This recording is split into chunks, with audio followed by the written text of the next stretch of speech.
আসসালামু আলাইকুম। সকলে সুস্বাস্থ্য কামনা করে আজকে নতুন ভিডিওতে আমি অ্যাডভোকেট শামীউন নবী শামীম আপনাদের সকলকে স্বাগতম।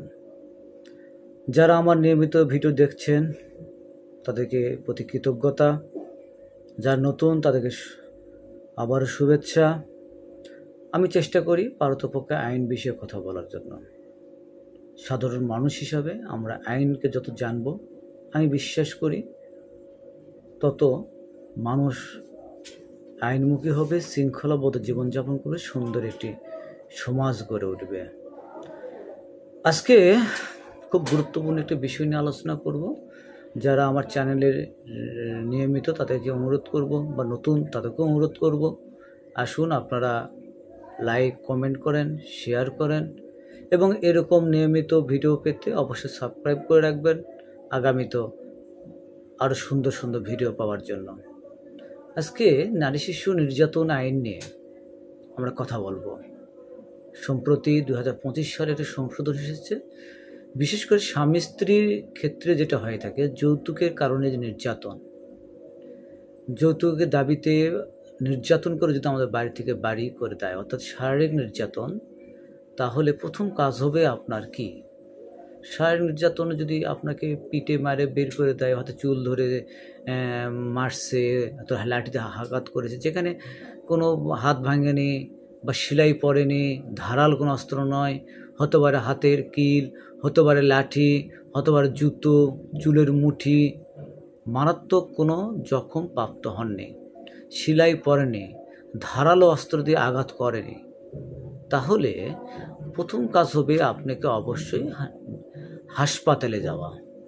হাসপাতালে গিয়ে ফিজিক্যাল অ্যাসল্ট অর্থাৎ পুলিশ কেস হিসেবে একটা সিল দিয়ে আপনাকে এই কাগজটি বা রিসিপ্টটি সংরক্ষণ করতে হবে। তারপরে যেতে হবে, আপনি কি করবেন, আপনি অবশ্যই নিকটবর্তী থানায় যাবেন। যদি মনে করেন থানায় গিয়ে সুবিধা পাবেন না, সেটা ভিন্ন বিষয়, থানায় যেতে হবে। থানায় যাওয়ার পর যদি আপনি দেখা যাচ্ছে যে গড়িমসি করছে পুলিশ কর্তৃপক্ষ বা নিতে চাচ্ছে না, তাহলে আপনাকে অবশ্যই আপনি বিজ্ঞ কোন আইনজীবীর মাধ্যমে বিজ্ঞ কোর্টে মামলা করার জন্য সিদ্ধান্ত নিতে হবে। এক্ষেত্রে আগে 25 সাল আগে এই ট্রাইব্যুনালে মামলাটা হতো 11 ক ধারা, অর্থাৎ যৌতুকের কারণে সাধারণ আঘাত হতো ট্রাইব্যুনালে। এখন ম্যাজিস্ট্রেট কোর্টে এটা ফাইলিং করা বা মামলা দাখিল করার ক্ষমতা অর্পণ করা হয়েছে। এই মামলাটা দাখিল করার সময় অবশ্যই আপনার মেডিকেল সার্টিফিকেট লাগবে, অন্যান্য বিয়ের কাবিননামা লাগবে, আপনার আইডি কার্ড লাগবে, আইডি কার্ড যদি না থাকে জন্ম সনদ লাগবে। এসব যখন মামলা ফাইল করবেন, বিজ্ঞ আদালত প্রাথমিক সত্যতা যাচাইয়ের জন্য অবশ্যই এটিকে তদন্ত প্রদান করবে। তদন্তর পর বিজ্ঞ আদালত ওয়ারেন্ট ইস্যু করবে। তারপরে আগে শাস্তি ছিল, শাস্তি প্রদান করবে। আগে শাস্তি ছিল সর্বনিম্ন 1 বছর, সর্বোচ্চ 3 বছর। এবার এটি শাস্তিটা বাড়িয়ে দেওয়া হয়েছে, শাস্তিটা বাড়িয়ে করা হয়েছে সর্বনিম্ন 2 বছর, সর্বোচ্চ 5 বছর। মাথার মধ্যে যদি আপনাকে অবশ্যই মিথ্যা কোনো মামলা করবেন না, মিথ্যা মামলা করে শাস্তিটা উল্টে আপনার দিকে চলে যাবে। আর 3 নম্বর বিষয় গুরুত্বপূর্ণ, যে আপনি যদি মেডিকেলে যাওয়ার প্রয়োজনের মতো না হয়, তাহলে 11 গ ধারায় না করে আপনাকে যৌতুক নিরোধ আইনে আপনাকে মামলা করতে হবে। সেক্ষেত্রে সেটাই নিরাপদ। মেডিকেল ছাড়া কখনোই এই মামলা করতে যাবেন না।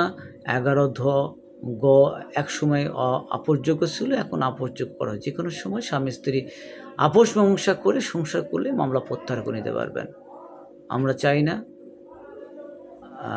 মামলা বৃদ্ধি পাক, আমরা চাই না ঘরে ঘরে মামলা যাক, তথাপি কখনো কখনো না করলেই হয় না। তাই আসুন সঠিক নিয়মে মামলা করি। জেনে নেই 2025 সালে 11 গ ধারায় গুরুত্বপূর্ণ, তাহলে পরিবর্তন কি? গুরুত্বপূর্ণ পরিবর্তন হচ্ছে মামলা ফাইলিং নারী শিশু না করে এখন হবে ম্যাজিস্ট্রেট কোর্টে। শাস্তি বিধানটা বাড়ানো হয়েছে, সর্বনিম্ন 1 বছর, সর্বোচ্চ 3 বছর ছিল, সেখানে করা হয়েছে সর্বনিম্ন 2 বছর, সর্বোচ্চ 5 বছর। সকলেই ভালো থাকবেন। আসসালামু আলাইকুম। সকলে সুস্বাস্থ্য কামনা করে এবং আমার জন্য দোয়া প্রত্যাশা করে আপনার সকলের কাছে বিদায় নিচ্ছি। আসসালামু আলাইকুম।